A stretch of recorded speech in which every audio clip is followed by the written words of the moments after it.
The reason I came up with this air traffic control metaphor is that working with one organisation, I was trying to get across the idea that a project management organisation, a PMO, is there as a sort of air traffic control, not to micromanage every single project, indeed not even to get interested in every single project, only the big ones that are important in terms of time, budget, risk and resources. So to use an air traffic control metaphor, we're not really fussed about crop sprayers and hang gliders and balloonists. We're really interested in those passenger aircraft that really need route planning, they need adequate fuel, they need all sorts of safety measures before takeoff and landing, and making sure they have a successful route. So the air traffic control metaphor for project management is really quite a useful way of thinking about your project, and we'll see that over the next couple of slides. So the first one is sort of pre-flight planning. Any aircraft situation says it goes through these sort of checks. Are we clear about our objective? Does it link to strategy and operations? Is there a clear plan? Is there a high level budget? Do we have the resources that we need? Do we have the necessary feasibility and permissions? So those are the things that you should be thinking of the pre-start of your project, before you actually start getting things done. And if you do have a project management office or governance type function, it wants to be saying, is there an owner for this? Is there a clear output and outcome? Does this link to our strategy? Is there the necessary market or feasibility appraisal?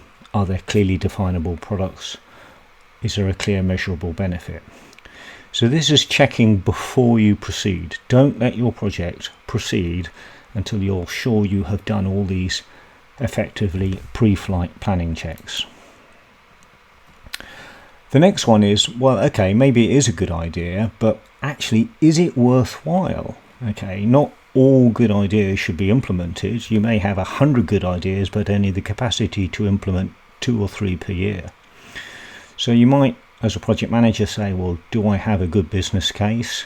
Is there clear income and expenditure? Do I have a delivery plan or timetable?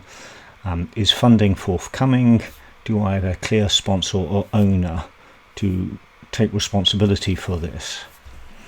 And from a governance perspective, you want to say, well, have they thought of all of these things? Have they looked at where we are now, where we need to be, what the requirement is?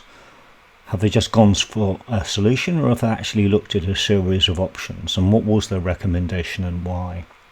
What are the strategic implications of this? So if you're putting in a new piece of technology, maybe strategically that's going to cause you to have a different style of product or service, or require more people, or have more operating costs, or possibly even lower operating costs. Just think about what are the operational impact post-implementation. And this includes things like benefits and disbenefits, not just during the implementation phase, but subsequently, as well as timescales and costs. So your project is filled up, ready to taxi, almost ready for takeoff.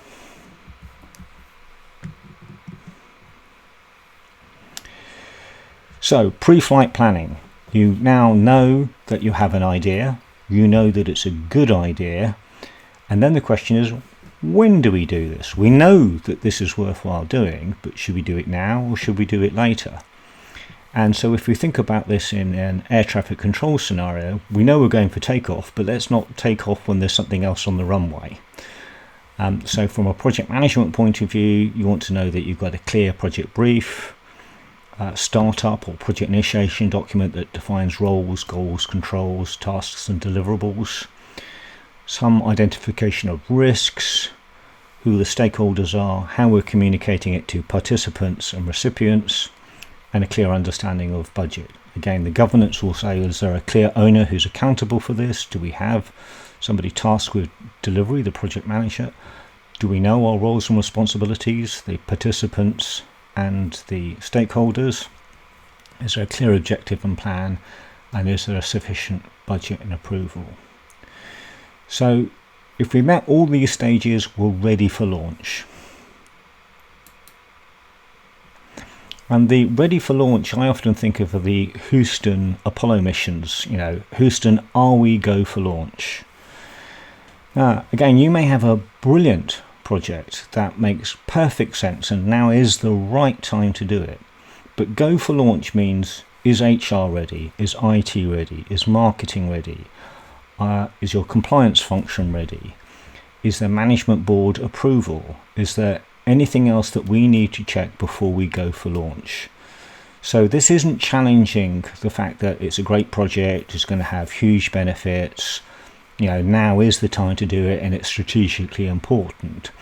It is that go for launch, is everyone committed to this, or is there something else happening in the background that will cause us a short delay or a little bit of a rethink? So go for launch is a really important decision milestone, and very often I'll use what's called a decision document to record everyone's agreement and support for the project, and that can be really useful later when you want to call upon that support and agreement. So, takeoff. We're going down the runway, we pull up and we start doing our actions for our project. So the challenge is every project is a little different. Clearly, if it's a building project, you're going to be looking at things like planning permissions and feasibility. If it's a technology project or a process improvement project, you may be looking at how the system as is today and how you want it to be tomorrow. So this particular phase, when we've taken off and we're motoring, we're flying through on our project, this actually will be different for every single project, whether it's developing a new project, product or process, whether it's a merger and acquisition, whatever the project, they're going to be slightly different here in the in-flight phase. So just like every aircraft is broadly similar, every airport was broadly similar, the journey that we're traveling on to a different destination, different direction, these will all be subtly different and require different considerations. From a governance point of view, you want to know that everything's moving along nicely. We're clear about what our outputs and outcomes are. We're going according to schedule in terms of on time, to budget, to specification. We have all the resources, human resources, technology resources that we need, and there's a clear plan for execution. So we're moving in the right direction. Now again, this is a particular phase that may be relevant in some projects, not in others. If you're developing something, then you may be going through a design and build phase. If you're buying something, you may be going through a specification and procurement phase. That specification phase may be a request for proposals where you're not quite sure what you want, but you're really interested in what's out there. So you're saying to your supplier, well, give us some proposals, let's see what you've got. But if you're really precise about knowing exactly what you want, you can say, well, this is exactly what I want, and you can offer it up for tender. And then you're really clear about what you want, but there may be a bit of variation in terms of price, quality, delivery time schedule, and therefore the tender document helps you flesh that out. So if there is some sort of build or buy procurement phase, you want to know, have I chosen the right vendor, the right partner? Is this contract good? Is it manageable, serviceable, affordable? Is there a clear understanding of both the technical delivery and the change management processes, which will include training and documentation and support? Is this effectively the right product at the right price at the right time? And that's really important.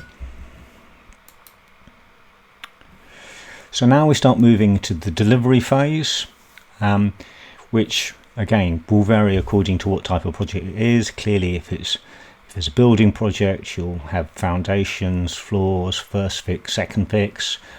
If it's a technology project, you may have hardware and software, installation, testing, training, documentation and handover. The key challenge throughout is these governance questions. Are we getting what we agreed? So does it match the specification that we agreed up front, or the business requirements? Do we have the documentation and training, the permissions, the approvals, the configuration? Do we have support? If it's building as a snagging list, is there the appropriate documentation that we need for handover?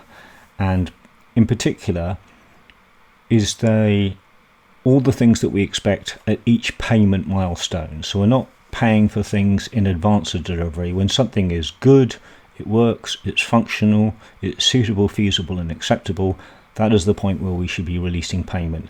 And that payment may come in prescribed milestones for each key deliverable as it's provided. So we're moving towards the end here. We've got all the things that we wanted incrementally, and we've paid our supplier properly as each thing is delivered. Then we need to make sure that we have the training, which is documentation, communication. There may be a pilot with one department before we roll it out to all the other departments. If it's a building project, we may build the show home first, make that absolutely beautiful, and then actually build all the subsequent homes, having used the show home as the pilot as the test case for all the others. One of the challenges here is, of course, in this training phase, is it's pre-handover. It's making sure that everything is right so that we don't just deliver the technology, the product, the artifact or process, but actually people know how to use it, to take advantage of it. We're really clear about the benefits and how we're going to realize those benefits, and people are really on board with actually embracing this new technology or moving into their new home or adopting this new process. So if they are very enthusiastic, we're ready for handover. So this is the coming into land in our air traffic control scenario. We need to know that when everyone's landed and they disembark the plane, they've arrived at the destination they were expecting. So there's clear handover, there's good closure, there are some lessons learned. We're clear that we achieved the business case, we have adhered to the contract, everything that was expected of each party has been delivered and people have been appropriately paid, that the training has been suitable and adequate, and that people feel confident where necessary. There's certifications and approvals to make sure that that is robust, and any of the post-go live arrangements are in place. So a project is not dump and run, it is, okay, we've completed this and we are now moving to that second phase, which is operations, where you might want to think about service level agreements and warranties, and in a building project perhaps some element of snagging list or remedial actions to follow after a warranty period. And so you get beyond the end of your project, maybe a few weeks beyond the end of your project, possibly even a few months beyond the end of your project, where you reflect. Immediately after the project, there may be euphoria and everything feels great, but only when something's really bedded in, when it's been used for a few weeks or a few months, do you really get to feel for, are we actually realizing the benefits? So allow a bit of time before you do your lessons learned and your benefit review. Think about, did we achieve all the aims we set out to in the business case? Was it delivered according to the plan? Did we achieve it within the budget? And actually, are people fundamentally happy in using and adopting this product or service, this thing that we have delivered? Are actually the customers benefiting from it, not just our own staff, but the recipients, the end users? And has it achieved our strategic goals? Projects are there as a way of delivering upon a strategic goal. If your project is not delivering a strategic goal, then you probably shouldn't be doing it. So is it advancing the company in the direction it wants to go? And finally, at that review, well, what have we learned from this? What would we do differently? What could we do better? What went really well and we should continue to do in the future? So that's a really simple romp through project management. But what I want to highlight is actually project management is about some key questions and answering those key questions along the way. We can give them all sorts of different terminology, but they are effectively, is this a good idea? Should we do it? Should we do it now? Having defined exactly what we want, when we want it, how it should look, is that actually how it's shaping up? Is everybody happy? Is everybody prepared as we come in for land? Is everybody accepting of what we've delivered and ready to use it and realize the benefits? And then a little later reflecting, how did that all go? How can we reflect upon this and actually make it even better for the future? So actually all the artifacts, all the process in project management is answering these fundamental questions along the way, and they're effectively governance type questions to make sure we are getting what we expected on time, on budget, to specification, with low risk and high communication. So hopefully this has been useful. It's been quite speedy. It's a high level summary, but if you're interested in any of the tools, templates or training that I provide, please do get in contact.